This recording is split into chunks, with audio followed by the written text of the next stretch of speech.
पर कोई थी, जिसमें हमने दो प्रमुख मांगे रखी थी कि अध्याचन का पोर्टल खोलकर सीटों में वृद्धि की जाए या विज्ञापन वर्ष 2022 की परीक्षा तिथि की घोषणा की जाए।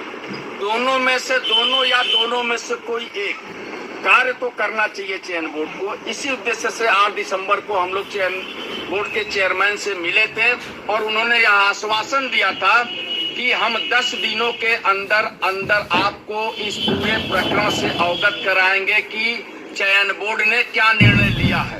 लेकिन 18 तारीख का ड्यू पूरा हो रहा था, आज 26 तारीख है।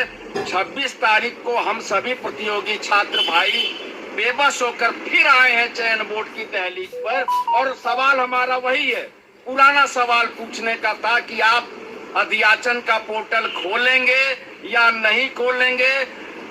4163 विज्ञापन की जो है परीक्षा होगी या नहीं होगी। इस मुद्दे पे डिप्टी सचिव से मिला गया। डिप्टी सचिव साहब भी बताने की स्थिति में नहीं थे, स्पष्ट वो कुछ भी नहीं बता पा रहे हैं। हमारे सामने ही चेयरमैन साहब से फोनिक वार्ता हुई। चेयरमैन साहब का यह कहना था कि अभी बोर्ड नहीं है, इसलिए थोड़ा अनिर्णय की स्थिति है, अभी हम इस पर स्थिति स्पष्ट नहीं कर पाएंगे। एक बात तो तय है कि बोर्ड नहीं होने की वजह से परीक्षा तो बिल्कुल संभावित नहीं है, लेकिन हम लोगों ने सोचा कि जब परीक्षा नहीं हो पा रही है, 4163 ही पद हैं सिर्फ, तो कम से कम बोर्ड की भी जरूरत नहीं रहेगी। आप 4163 पदों को अध्याचन का पोर्टल खोलकर उसको सीटों की वृद्धि की जा सकती है। वो सीटें लगभग 15 से 20 हजार की जा सकती है और इसके लिए चयन बोर्ड के गठन की आवश्यकता नहीं थी, सदस्यों की आवश्यकता नहीं थी।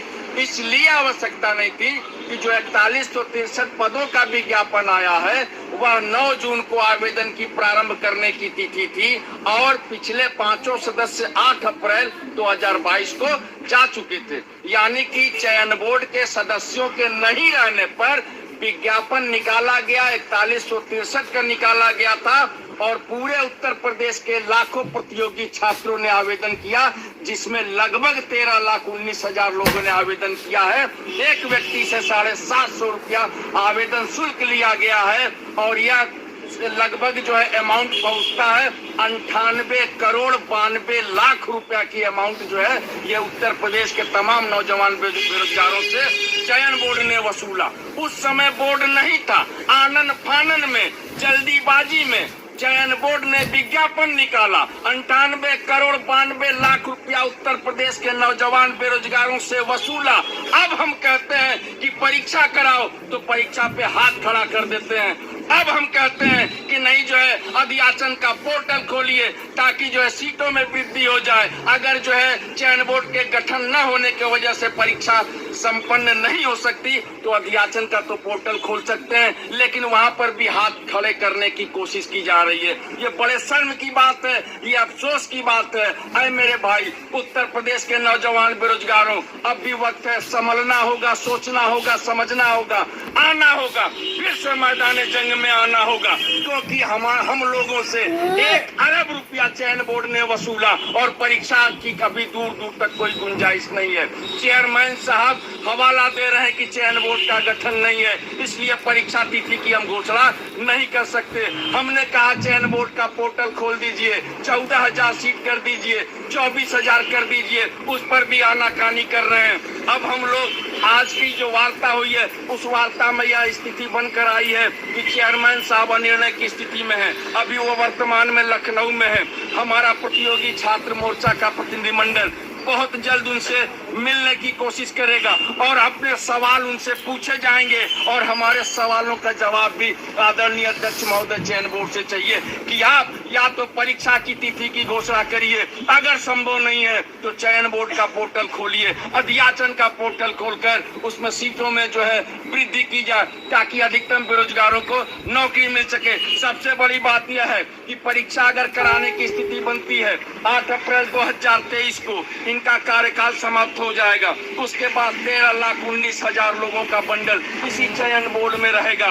उन 13,19,000 लोगों का बंडल की रखवाली कौन करेगा? होगा। अगर किसी प्रकार की शुचिता भंग हुई, किसी प्रकार की पारदर्शिता का उल्लंघन हुआ तो तमाम प्रतियोगी छात्रों का भविष्य अंधकारमय हो जाएगा। इन्हीं सबको ध्यान में रखते हुए बहुत जल्द चेयरमैन साहब से मिलने आएंगे हम लोग। उनको मिलना पड़ेगा। अभी वो लखनऊ में है, वो सैलरी चयन बोर्ड से 2 लाख रुपया वसूल करते हैं और उसके बाद जो है रहते लखनऊ में जाता है। इस सवाल का भी उनको जवाब देना होगा कि आप बताइए कि चयन बोर्ड के तैयारी कर रहे प्रतियोगी छात्रों का कसूर क्या है। पूरे उत्तर प्रदेश में बीएड बेरोजगारों की संख्या 20 लाख है। उनके पास इस समय कोई विकल्प नहीं है।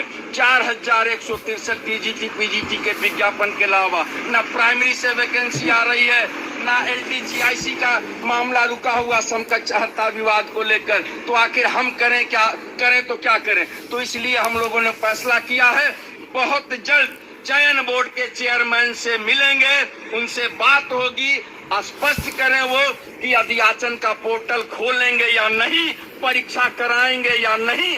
अगर नहीं तो इस्तीफा देकर जाइए। 3 महीना 4 महीना का कार्यकाल बचा है। क्यों बेरोजगारों का पैसा लेकर सैलरी उठा रहे हैं अपना। और हम लोग यहीं पर चयन बोर्ड पर बहुत जल्द, अगर चेयरमैन की बातों से संतुष्ट नहीं हुए, वो अपने आश्वासन पर खरे नहीं उतरे, तो हम लोग यहीं पर आमरण अनशन, शुरुआत क्रमिक अनशन से करेंगे और यहीं पर आमरण अनशन करते रहेंगे और तब तक करेंगे जब तक हमारी मांगे पूरी नहीं हो जाएगी।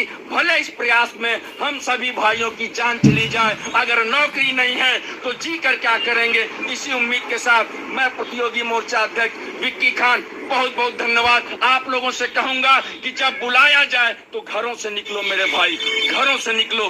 घरों से नहीं निकलोगे तो बर्बादी हमारे और आपके कदम के नीचे रहेगी। हम और आप मिलकर कदम से कदम मिलाकर इस जंग को लड़ेंगे और जीतेंगे भी। अध्याचन का पोर्टल खुलवाएंगे, सीटों को 14,000 से ऊपर करवाएंगे, उसके बाद शानदार तरीके से परीक्षा देंगे।